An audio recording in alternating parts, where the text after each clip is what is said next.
Your own daughter forbids you from saying goodbye to your husband? You won't believe how one forgotten will flips everything upside down, exposing a shocking truth. This story is just the tip of the iceberg of family drama and unexpected payback. Subscribe now so you don't miss any incredible stories of justice, where heroes find their strength and betrayers get what they deserve. Hit that subscribe button and join our community. Look, if you're anything like me, and let's face it, if you're clicking on a story with a title like this, you've probably seen a thing or two in your life. You know that life doesn't always hand you lemons. Sometimes it throws you the whole damn fruit stand. And let me tell you, standing at Richard's graveside, the California sun beating down like a judgmental eye, felt like I'd been pelted with a truckload of citrus. My Richard, gone, just like that. After 40 glorious, sometimes messy, always real years, we'd built a life, a damn good one, filled with laughter that could shake the rafters and a love that felt like it could weather any storm. And we did weather storms, believe you me. We navigated raising a headstrong daughter, weathered job losses, and even survived my questionable attempt at making homemade wine that tasted suspiciously like vinegar. Through it all, Richard was my constant, my rock, the steady beat in the rhythm of my life. The last year had been, well, let's just say it was a masterclass in watching someone you love slowly slip away. Cancer, that insidious bastard, had sunk its claws into him, and I became his full-time nurse, his advocate, his everything. I learned to navigate hospital corridors like a seasoned pro, decipher medical jargon that sounded like another language, and administer medications with the precision of a Swiss watchmaker. I slept in uncomfortable chairs by his bedside, my hand never far from his. I told him stories, silly anecdotes from our past, just to see that familiar twinkle return to his eyes, even for a fleeting moment. I played his beloved Billie Holiday records, even when he was too weak to tap his foot. I did it all with a fierce, unwavering love, because that's what you do for the person who was your other half, your soulmate, the peanut butter to your jelly. And when he finally breathed his last, right there in our bedroom, the scent of gardenias, his favorite, always his favorite, filling the air, a part of me went with him. The silence that followed his last breath was deafening, a stark, brutal testament to the enormous void he left behind. So there I was, trying to pull myself together at the actual damn funeral. The nerve of it, right? You'd think your own daughter would at least let her mother bury her husband in peace. I'd carefully chosen a simple black dress, something respectful, something that wouldn't draw attention away from the solemnity of the occasion. I'd even managed to keep my composure, the tears welling but not quite spilling over. I'd greeted the few friends and acquaintances who'd come to pay their respects, offering weak smiles and murmured thank yous. It was excruciating. Every hug a fresh stab of pain, every condolence a reminder of my loss. But I was doing it for Richard, to honor him. Then, like a damn ice pick to the heart, my arm was yanked. Not a gentle tug, mind you, but a grab that felt like I was being hauled off stage. It was Megan, my one and only, standing there with a look on her face that could curdle milk. No tears, no hint of shared grief, just this cold, hard something. Resentment? Annoyance? It was hard to tell, but it sent a shiver of unease down my spine. "Mom, we need to talk," she hissed, her voice low and tight like a coiled snake about to strike. I blinked at her, completely thrown off guard. "Darling, what is it? Are you all right?" I managed, my voice a shaky whisper. She didn't answer, just pulled me further away from the small group, practically dragging me towards the shade of a ridiculously overgrown oak tree. "It's about the arrangements," she finally spat out, her voice dropping even lower, but now laced with a sharp, cutting edge. "You're not coming, Mom. It's my decision, and that's final." Her words hung in the air, cold and unforgiving, like a death sentence for my own grieving process. It was a slap in the face, a kick in the teeth, the ultimate betrayal. And the worst part? I had absolutely no damn idea why. Well, that's just the opening act, isn't it? You think that's the worst of it? Honey, you haven't seen anything yet. What Megan does next will have you picking your jaw up off the floor. Trust me, you'll want to stick around for this hot mess. Megan's decree, delivered with the casual cruelty of a playground bully snatching away a favorite toy, echoed in my head long after I'd numbly wandered away from the cemetery. The well-wishers' sympathetic murmurs faded into a dull hum as I walked the familiar streets, each step feeling heavier than the last. The California sunshine, which usually brought a sense of warmth and optimism, now felt like a mocking reminder of the light that had gone out of my life.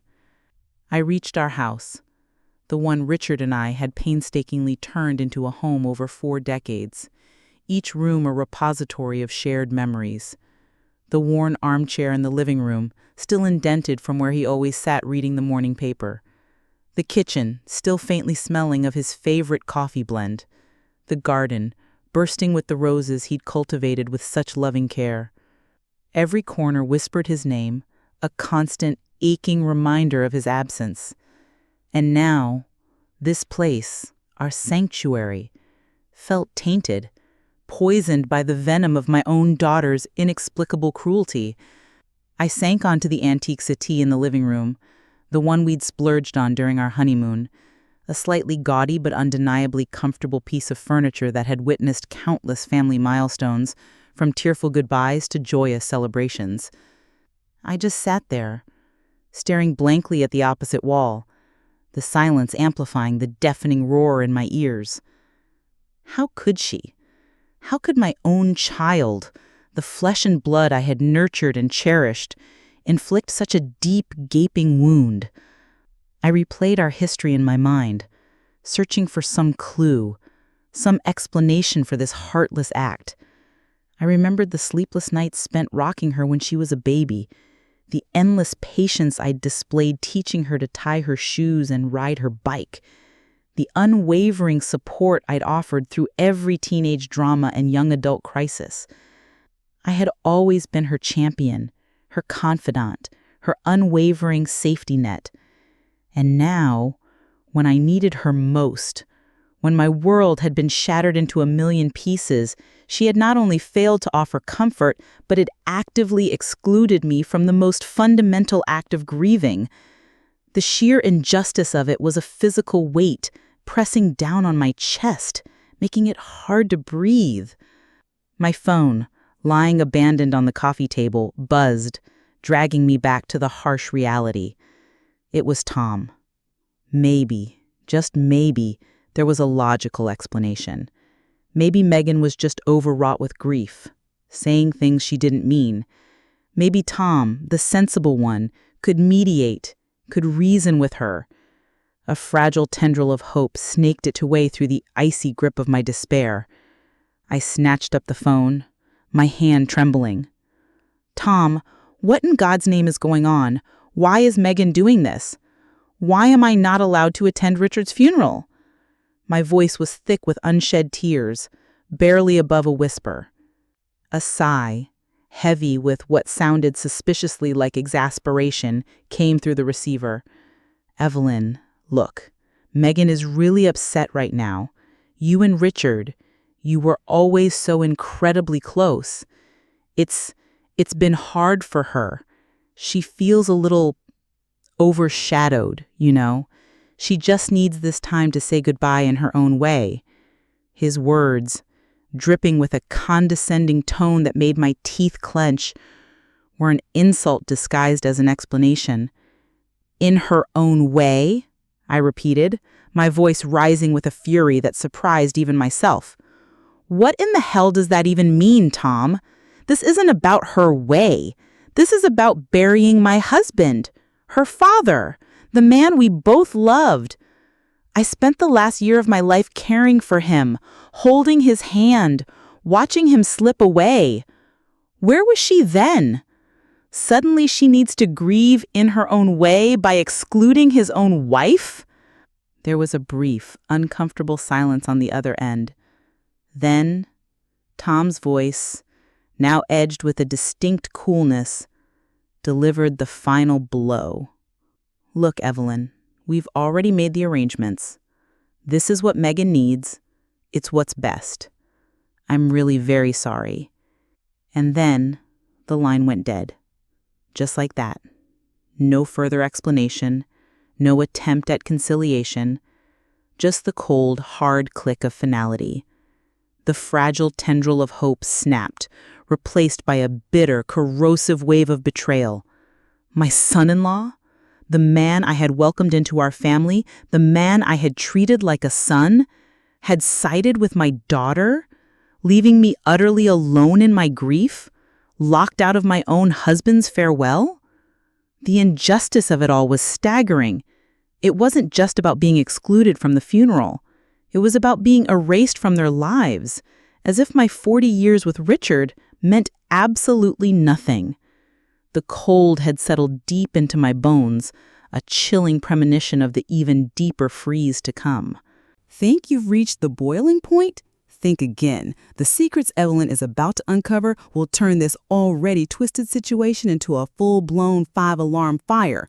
You won't believe the depths of their deception. The days that followed Richard's would-be funeral were a blur of desolate silence. The phone remained stubbornly quiet, Megan's number a constant, taunting presence in my contacts list, a silent testament to the chasm that had opened between us. I replayed our last conversation, her cold, dismissive tone, Tom's weak, complicit excuses over and over in my mind, searching for a flicker of understanding, a single thread of logic in this insane tapestry of cruelty. But there was none. Just a gaping void where my daughter's love and empathy should have been. My friends, dear souls that they were, continued to rally around me, offering comfort, bringing over casseroles, and I politely declined, their faces etched with a mixture of sympathy and bewildered anger on my behalf. "I just don't get it, Ev," Sarah said one afternoon, her hand squeezing mine. "What in the world has gotten into that girl?" And the truth was, neither did I. It was like the daughter I knew, the sweet, vibrant girl I had raised, had been replaced by some cold, calculating imposter. In the oppressive quiet of the house, Richard's absence was a tangible presence, a heavy cloak draped over every piece of furniture, every familiar object. I found myself gravitating towards his study, the room that still held his scent, his essence.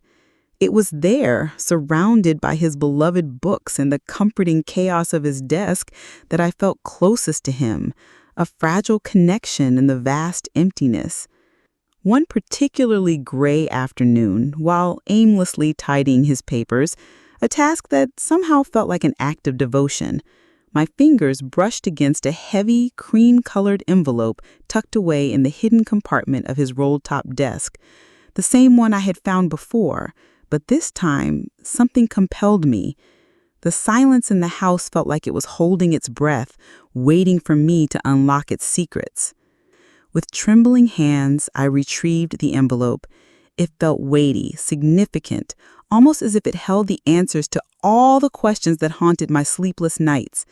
I carried it to the worn leather armchair by the window, Richard's favorite spot, and sat down, the silence amplifying the frantic thumping of my heart. This time, there was no hesitation. With a deep, shuddering breath, I finally broke the seal. Inside, nestled amongst the official-looking documents, was the handwritten letter, its pages filled with Richard's familiar script. I unfolded it carefully, my eyes scanning the opening lines, tears welling once again.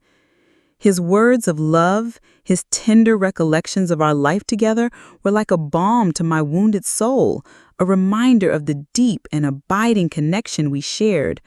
But then, as I continued to read, the tone shifted, the warmth replaced by a chilling undercurrent of worry and a heartbreaking confession. He began to explain the loans to Megan and Tom, the seemingly endless stream of financial assistance they had requested over the past few years. My heart sank with each carefully written detail. It wasn't just a few small favors, it was a significant amount of money. Money he had quietly, secretly been diverting from our savings, from his investments, all to keep their precarious financial situation afloat. He wrote of their tearful pleas, their promises of quick repayment that never materialized. He spoke of his own guilt, his fear of letting his daughter down. He had believed their stories, their assurances that their latest venture was the one that would finally turn things around. He had trusted them, his own flesh and blood. And in his letter, the raw pain of that misplaced trust was palpable. He had even, he confessed, taken out a second mortgage on the lake house, our beloved family retreat, the place where Megan had spent her summers as a child, all to help them.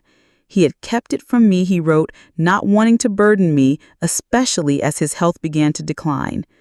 The weight of his secret, the stress of their constant demands had taken a toll, he admitted, adding another layer of guilt to my already heavy heart.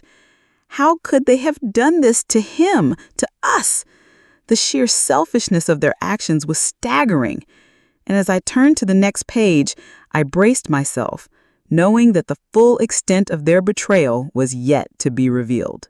The next section of Richard's letter detailed the tax optimization strategy that Megan and Tom had so convincingly presented to him. They had argued, with what now seemed like calculated charm and manipulative concern, that transferring ownership of certain assets to them would be a prudent financial move, ensuring a smoother transition of his estate and minimizing tax implications down the line. Richard, weakened by his illness and perhaps blinded by a father's unwavering love, had reluctantly agreed. He described the meetings with the lawyers, the signing of the documents, his unease even then, a nagging feeling that something wasn't quite right. But he had trusted his daughter, his son-in-law. He had believed their assurances that it was all for the best, a way to protect his legacy. Now, in his final letter, the truth stared back at me, stark and unforgiving. It wasn't about tax optimization at all. It was a systematic transfer of wealth, a deliberate move to seize control of his assets while he was still alive. The lake house, his prized collection of antique firearms, even a significant portion of his stock portfolio, all gone, transferred into their names under the guise of financial prudence. My breath caught in my throat. The depth of their deception was staggering. They hadn't just borrowed money. They had orchestrated a full-scale financial raid on their own father. And then I reached the part of the official will that Richard had alluded to in his letter, the conditions. As I read the carefully worded clauses, a slow, incredulous smile spread across my face, a bitter yet triumphant curve of my lips amidst the tears. My Richard, even in his weakened physical state, had possessed a sharp mind and an unwavering sense of justice. He might have been manipulated, but he hadn't been completely fooled. He had suspected their motives, and he had planned accordingly. The will stipulated that Megan and Tom would indeed inherit a portion of his remaining estate, but only under very specific and rather public circumstances. First, they were required to provide full and transparent accounting of all the funds they had received from him over the past several years, including the proceeds from any assets they had already liquidated. Second, they had to return every single penny with interest.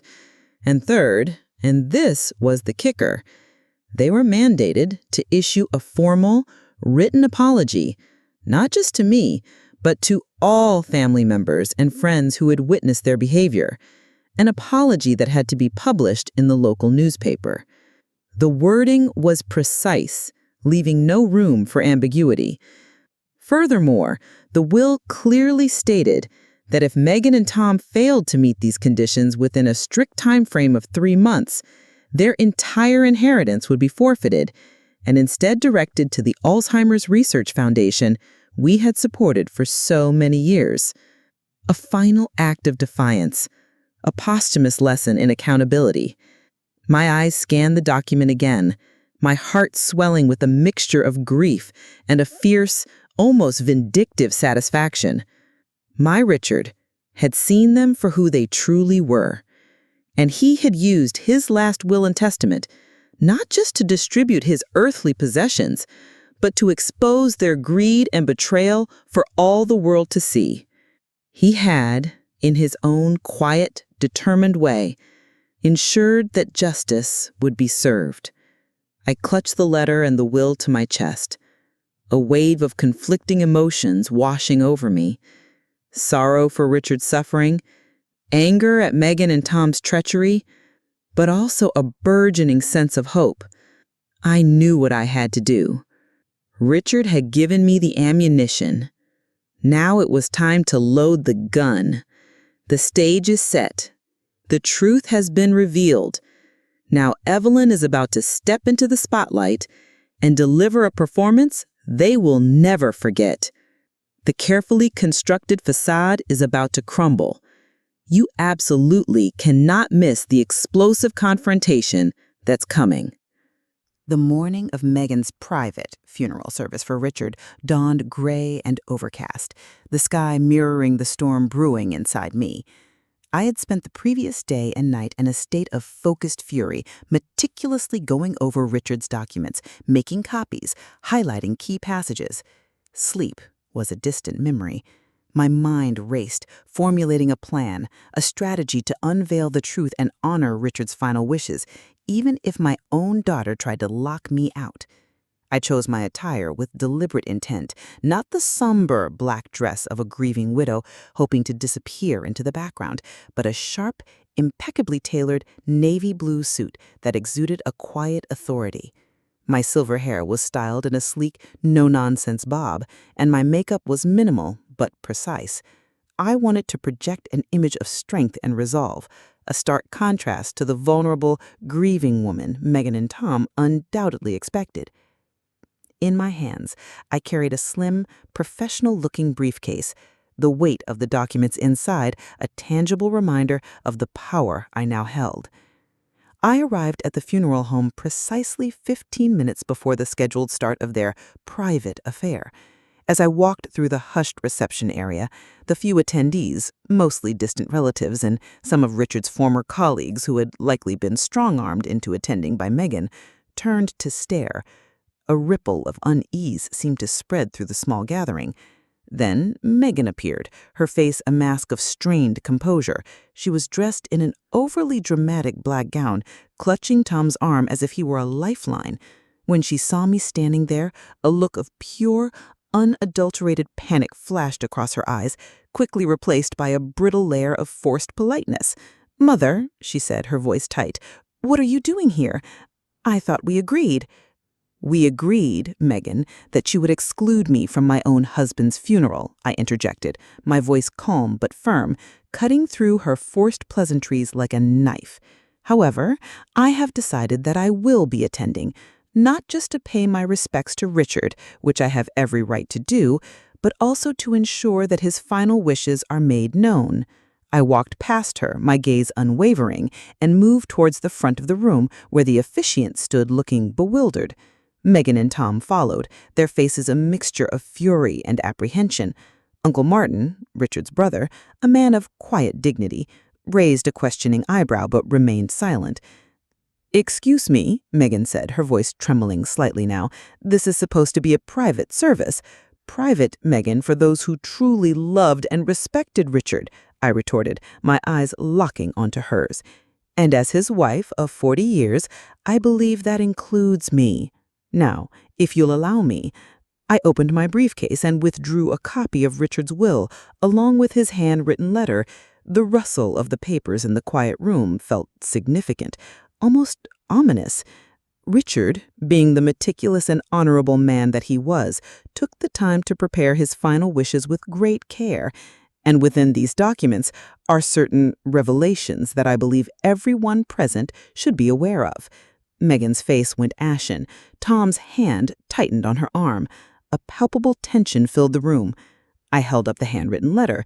"First," I said, my gaze sweeping over the assembled faces, "I would like to share with you some of Richard's own words that reveal a great deal about the events leading up to his passing." I began to read excerpts from the letter, focusing on the financial assistance Richard had provided to Megan and Tom, the ever-increasing sums, their broken promises, and his growing unease. With each detail I revealed, I saw shock and disbelief spreading through the room. Several people exchanged uneasy glances. Uncle Martin's brow furrowed in concern. Megan and Tom stood frozen, their carefully constructed facade of grieving children beginning to crack. Then I held up the official will. "And now," I continued, my voice gaining strength, "let us turn to Richard's final testament, which contains some very specific conditions regarding the distribution of his estate." I paused, letting the suspense hang in the air, thick and heavy. "The truth, as they say, will set you free. Or, in this case, it will set everyone else free from your deception." The air is thick with anticipation. The carefully guarded secrets are about to be laid bare. What happens next will not only shock everyone in that room, but will also irrevocably alter the lives of everyone involved. You absolutely cannot afford to miss the dramatic climax. I proceeded to read the crucial clauses of Richard's will, my voice unwavering as I laid out the details of their financial manipulations. I recounted the sums they had borrowed, the assets they had convinced him to transfer, the web of deceit they had so carefully spun. With each revelation, the murmurs in the room grew louder, morphing from hushed whispers of disbelief into indignant gasps. Several of Richard's old friends shook their heads in dismay, their faces etched with a mixture of sadness and anger. Uncle Martin's expression was grim, his eyes fixed on Megan and Tom with a look of profound disappointment. Megan, her face now a mask of mortified fury, tried to interrupt several times, sputtering out weak denials and accusations, but I simply raised my hand, silencing her with a look that conveyed the full weight of my knowledge. Tom stood beside her, pale and sweating, his initial arrogance completely evaporated, replaced with a look of sheer panic. Then I finally reached the conditions. I emphasized the requirement for a full public accounting of their finances, the complete restitution of all funds taken from Richard, and the publication of a sincere apology in the local paper. I made it crystal clear that failure to comply within the stipulated 3-month time frame would result in their entire inheritance being redirected to the Alzheimer's Research Foundation, a cause that had been near and dear to Richard's heart. The silence that followed was deafening, broken only by Megan's choked sobs. Tom finally found his voice, a desperate plea. "Evelyn, can't we discuss this privately? Surely there's been some misunderstanding." "There has been a misunderstanding, Tom," I replied, my voice cold and hard. "You misunderstood my husband's kindness for weakness. You underestimated his intelligence and his unwavering sense of justice, and you most certainly underestimated me." I then handed copies of the will and Richard's letter to Uncle Martin and a few of Richard's closest friends who were present. "The truth is all there," I stated. "I believe Richard would want his wishes to be known and his memory to be honored with honesty and integrity." The aftermath was swift and, for Megan and Tom, brutal. The local newspaper picked up the story, fueled by the whispers and shockwaves that rippled through our community.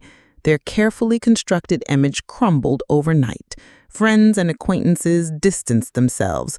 Business associates, appalled by their blatant exploitation of a vulnerable man, severed ties. The public shaming was swift and severe. Within weeks, I received a terse, lawyer-drafted apology from Megan, devoid of any genuine remorse. The published apology followed shortly after, a small, grudging retraction buried in the classifieds. The repayments began, slow and painful for them, but a small measure of justice for Richard. As for me, the initial fury began to subside, replaced with a profound sense of loss, but also a quiet triumph. I had honored Richard's wishes, and I had exposed the truth. The private funeral they had planned was overshadowed by the public reckoning they had so richly deserved. I finally held a small, quiet memorial service for Richard, attended by those who truly loved him, a moment of genuine grief and remembrance, free from pretense and deceit. I knew Richard would have been proud.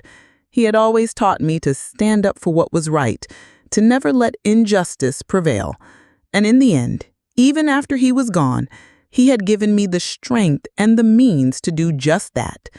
The silence in the house was still there, the void of his absence still palpable, but it was no longer filled with the bitter sting of betrayal. It was now a quiet space, imbued with the memory of a good man and the knowledge that even in the face of profound cruelty, truth and justice can ultimately prevail. And sometimes, honey, that's the only damn comfort you need.